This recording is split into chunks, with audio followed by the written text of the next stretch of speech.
Bismillahirrahmanirrahim. Assalamualaikum warahmatullahi wabarakatuh. Anak-anak, selamat datang di pelajaran sejarah nasional yang dimana insya Allah kita hari ini akan membahas mengenai Hindu Buddha di Indonesia. Oke anak-anak, walaupun kita masih dalam kondisi belajar dari rumah, semoga tidak mengurangi semangat belajar kalian di tengah kondisi pandemi COVID-19. Oke, silahkan untuk dipersiapkan terlebih dahulu buku tulis dan alat-alat tulisnya. Kemudian nanti apapun materi yang akan disampaikan di dalam video ini, maka silahkan untuk dicatat agar menjadi pengingat pelajaran sejarah nasional. Oke, anak-anak, untuk hari ini kita akan membahas mengenai kerajaan-kerajaan Hindu Buddha di Indonesia. Yuk kita mulai. Bismillahirrahmanirrahim. Oke, untuk hari ini judulnya seperti yang tertera di dalam video, yaitu kerajaan-kerajaan Hindu Buddha di Indonesia. Anak-anak, di mana pada zaman dahulu kala ternyata Nusantara itu banyak dikuasai oleh kerajaan-kerajaan yang bercorak Hindu dan Buddha di Indonesia. Nah, salah satu kerajaan yang tercatat sebagai kerajaan tertua adalah kerajaan Kutai, gitu ya. Nah, ini kita lihat kerajaan Kutai ini. Oke, kalian perlu memahami keberadaan kerajaan Kutai karena kerajaan Kutai ini dipandang sebagai kerajaan yang bercorak Hindu Buddha yang pertama di Indonesia atau kerajaan Hindu tertua di Indonesia. Nah, kerajaan Kutai ini diperkirakan terletak di daerah Muara Kaman di tepi Sungai Mahakam, begitu, di Muara Kaman di tepi Sungai Mahakam, Kalimantan Timur. Nah, Sungai Mahakam ini, Sungai Mahakam ini merupakan sungai yang cukup besar dan memiliki beberapa anak sungai begitu. Nah, daerah ini di sekitar tempat pertemuan antara Sungai Mahakam dengan anak sungainya diperkirakan merupakan letak Muara Kaman dahulu. Itu terletak kerajaan Kutai pada waktu itu. Oke, nah Sungai Mahakam dapat dilayari dan dari pantai sampai masuk ke Muara Kaman. Jadi ketika ada perahu-perahu itu mampu dilayari si sungainya karena memang cukup besar si Sungai Mahakam ini. Kemudian hal itu menyebabkan adanya transportasi dan perdagangan dari Kutai ke luar atau dari luar ke Kutai sehingga baik untuk perdagangan gitu. Nah, inilah posisi yang sangat menguntungkan untuk meningkatkan perekonomian kerajaan Kutai pada waktu itu. Nah, adapun kita lihat untuk memahami perkembangan kerajaan Kutai itu memerlukan sumber sejarah yang dapat menjelaskan mengenai keberadaan dari Kutai. Nah, sumber sejarah Kutai yang utama adalah prasasti yang disebut dengan Yupa begitu ya. Nah, ini ada beberapa patung yang ditemukan di dalam gua di Gunung Kombang dan 7 buah prasasti yang disebut Yupa. Yupa itu berupa batu tulis begitu ya, batu tertulis. Yupa juga sebagai tubuh peringatan dari upacara kurban. Nah, Yupa ini dikeluarkan pada masa pemerintahan Mula Warman. Mula Warman adalah raja yang terkenal dari Kutai. Prasasti Yupa ditulis dengan huruf Palawa, huruf yang dipakai di India Selatan, dan bahasanya bahasa Sanskerta. Berarti hurufnya Palawa, bahasanya bahasa Sanskerta. Kita ingat pada materi sebelumnya, yaitu di mana bahwa kaum Brahmana, kasta yang paling atas di agama Hindu lah yang menguasai huruf Palawa dan bahasa Sanskerta, yaitu huruf yang dipakai di India Selatan. Oke, dengan melihat bentuk hurufnya, para ahli berpendapat bahwa Yupa sumber kerajaan tertulis dari kerajaan Kutai ini dibuat sekitar abad ke-5 Masehi, begitu ya. Kita lanjut. Nah, kita lanjut ke kehidupan politik dan pemerintahan. Maka kerajaan Kutai ini tadi berada pada abad ke-5 Masehi atau di antara tahun 400 sampai 500 Masehi, ya. Kita lanjut ke kehidupan politik dan pemerintahan di Kutai sendiri. Oke, raja pertama dari kerajaan Kutai adalah namanya Raja Kuduga. Kudungga diduga seorang kepala suku penduduk asli yang banyak terpengaruh budaya India. Jadi aslinya suku di Nusantara aja gitu ya, suku Kudungga ini. Kemudian raja-raja yang berikutnya berbudaya India karena sudah masuk ke Hindu yaitu Aswawarman dan Mula Warman. Nah, hal menarik dalam prasasti dalam prasasti Yupa itu adalah disebutkannya nama kakek Mulawarman, Raja Mulawarman yang bernama Kudungga ini. Berarti Kudungga adalah kakeknya dari Mulawarman atau Mulawarman adalah cucunya dari Kudungga. Nah, Kudungga berarti penguasa lokal yang setelah terkena pengaruh Hindu-Buddha daerahnya berubah menjadi kerajaan. Walaupun sudah mendapat pengaruh Hindu-Buddha, namanya tetap Kudungga, berbeda dengan nanti putranya Aswawarman dan cucunya Mula Warman. Aswawarman adalah anaknya. Nah, oleh karena itu yang terkenal sebagai Wamsakerta adalah Aswawarman atau orang yang mendirikan atau raja yang terkenal terpengaruh budaya Hindu adalah Aswawarman karena namanya sudah masuk ke budaya India gitu ya, Warman. Nah, satu di antara Yupa itu memberi informasi penting tentang istilah Raja Mulawarman. Nah, Raja Mulawarman telah dapat menciptakan stabilitas politik karena salah satu prasasti yang menyebutkan bahwa Raja Mulawarman adalah raja yang bijaksana, kuat, dan berkuasa. Oke. Nah, diterangkan pula bahwa Kudungga ini kakeknya mempunyai putra berwarna Aswawarman. Raja Aswawarman dikatakan seperti Dewa Ansuman atau Dewa Matahari. Aswawarman mempunyai 3 anak, tetapi yang paling terkenal adalah Mulawarman karena menjabat juga sebagai raja. Nah, Mulawarman ini merupakan raja terbesar di Kutai yang pemeluk agama Hindu Siwa itu yang setia. Tempat sucinya dinamakan Waprakeswara. Gitu ya. Ia juga dikenal sebagai raja yang sangat dekat dengan kaum Brahmana. Kaum Brahmana yang telah dijelaskan pada minggu kemarin, ya, kasta tertinggi di Hindu. Kemudian selain dengan kaum Brahmana, dia pun dekat dengan rakyat. Nah, Raja Mulawarman sangat dermawan. Ia mengadakan kurban emas dan 20.000 ekor lembu untuk para Brahmana. Oleh karena itu, sebagai rasa terima kasih dan peringatan mengenai upacara kurban, para Brahmana mendirikan sebuah yupa gitu ya. Kemudian pada masa pemerintahan Mulawarman, Kutai mengalami zaman keemasan. Kehidupan ekonomi mengalami perkembangan. Kutai terletak di tepi sungai sehingga masyarakatnya melakukan pertanian dan peternakan. Gitu. Nah, selain itu mereka banyak melakukan perdagangan. Kedepan ekonomi kerjaan Kutai diperkirakan sudah maju. Masyarakat Kutai bermata pencaharian sebagai peternak, terutama sapi.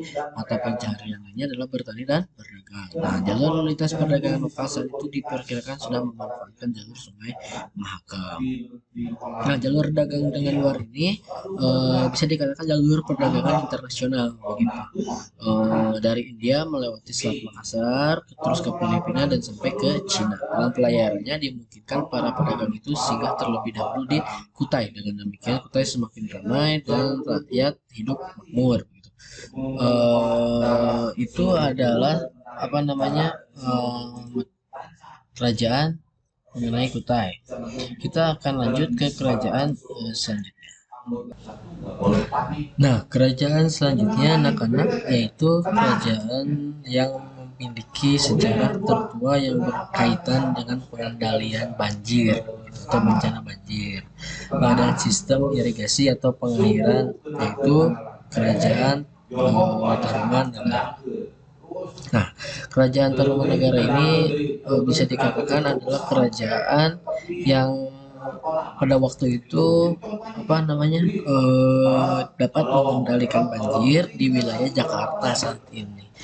Pun kerajaan Tarumanegara bisa dikatakan menjadi kerajaan Hindu tertua kedua setelah kerajaan tadi Kutai. Nah, siapakah raja yang mampu mengendalikan banjir di Jakarta pada waktu itu? Nah, namanya adalah Raja Purnawarman dari Kerajaan Tarumanagara. Dia menggali sungai Candrabaga, kemudian dia mempersembahkan 1.000 ekor lembu kepada Brahmana. Nah, berkat sungai itulah nanti Tarumanagara bisa makmur gitu, rakyat dan kerajaannya. Kemudian bahwa Kerajaan Tarumanagara adalah kerajaan kedua tertua Hindu di Indonesia setelah Kerajaan Kutai berkembang di Kalimantan Timur.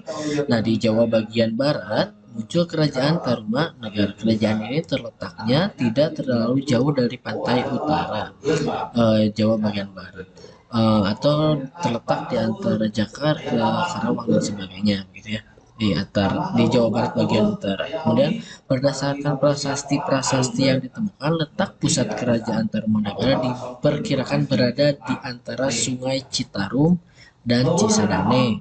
Kalau mengingat namanya Tarumanagara, gitu ya, Tarumanagara, kata Taruma itu mungkin bisa berkaitan dengan nama sungai yang paling besar di Jawa Barat, yaitu Citarum, atau kata-kata Tarumanagara berasal dari kata tarum yang artinya adalah nila,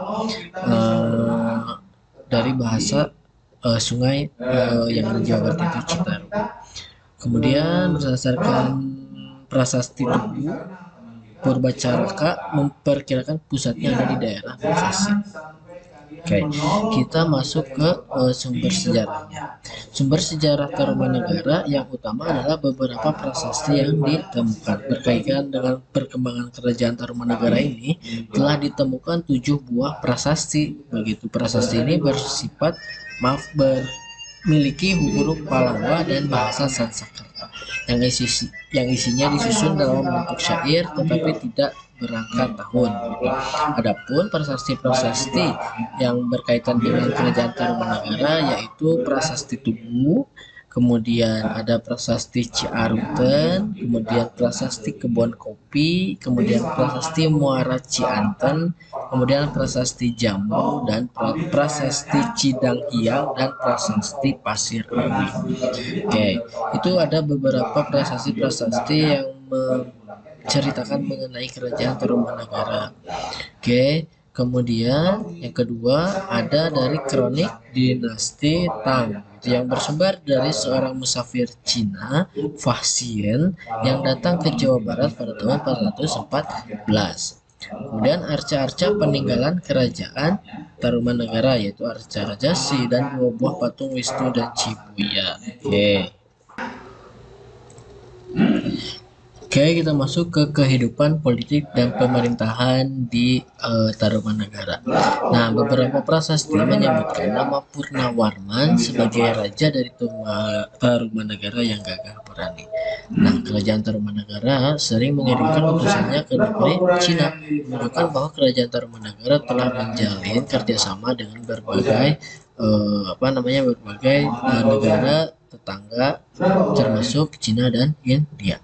Nah, Kerajaan Tarumanagara sendiri berkembang pada awal abad ke-5 Masehi atau tahun 400 sampai 500 Masehi begitu. Nah, rajanya yang terkenal namanya Purnawarman. Ia dikenal sebagai raja yang berani dan tegas. Ia juga dekat dengan para brahmana, pangeran, dan rakyat. Ia raja yang jujur, adil, dan arif dalam memerintah. Daerahnya cukup luas sampai ke daerah Banten. Nah, Kerajaan Tarumanagara telah menjalin kerjasama dengan negara yang lain seperti dari India dan Cina. Oke, kemudian di dalam kehidupan sosial, masa pemerintahan Raja Purnawarman, kehidupan masyarakat sudah mulai teratur dan berjalan dengan baik. Hubungan antara raja dan para brahmana serta rakyat diduga sudah terjalin dengan baik. Raja Purnawarman, raja yang bijaksana, mulia, dan pemberani. Oke.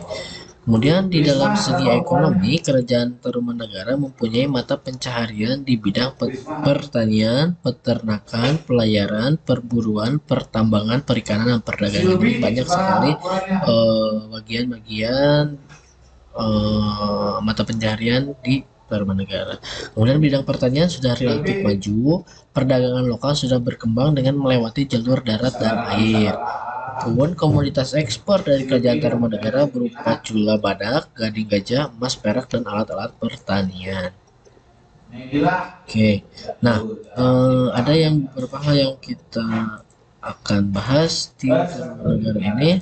Oke, dalam kehidupan agama, sebagian besar masyarakat Tarumanegara memeluk agama Hindu, sedikit yang beragama Buddhanya, dan masih ada yang mempertahankan agama nenek moyang yang animisme gitu, dan animisme dan dinamisme, percaya kepada roh dan percaya kepada benda yang memiliki kekuatan begitu.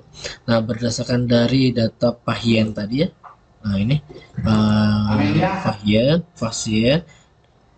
di Tolomo atau di Tarumanegara, jadi dia menyebutnya Tolomo Tarumanegara, terdapat 3 agama, yakni agama Hindu, agama Buddha, dan kepercayaan animisme. Rajanya sendiri memeluk agama Hindu. Buktinya adalah prasasti Ciaruten, ada tapak kaki raja yang diibaratkan tapak kaki Dewa Wisnu gitu ya. Nah, di dalam ekonomi kita lihat dulu di sini. Ekonomi, oke. Nah ini apa namanya, ada untuk memajukan di bidang pertanian begitu. Raja memerintahkan pembangunan irigasi dengan cara menggali sebuah saluran sepanjang 6.112 tumbak atau kurang lebih 11 km. Saluran ini nanti disebut dengan Sungai Gomati. Saluran itu selain berfungsi sebagai irigasi juga mencegah bahaya banjir. Nah, inilah yang tadi disampaikan bahwa kerajaan Tarumanegara adalah kerajaan yang sudah mempraktekkan cara penanggulangan banjir di Jakarta, yaitu dengan rajanya namanya Purnawarman. Nah, dia apa namanya, sungai yang digalinya namanya Candrabaga.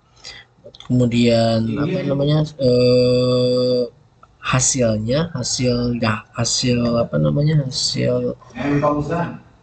hasil galiannya disebut Sungai Gomati.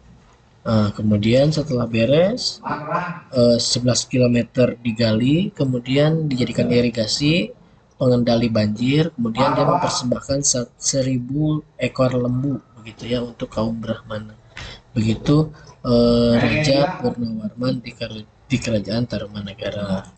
Oke anak-anak, untuk kerajaan lainnya masih banyak, ada beberapa, ada Kalingga, ada Mataram, ada Majapahit. Insya Allah nanti akan dijelaskan di pertemuan selanjutnya begitu ya. Oke, assalamualaikum warahmatullahi wabarakatuh.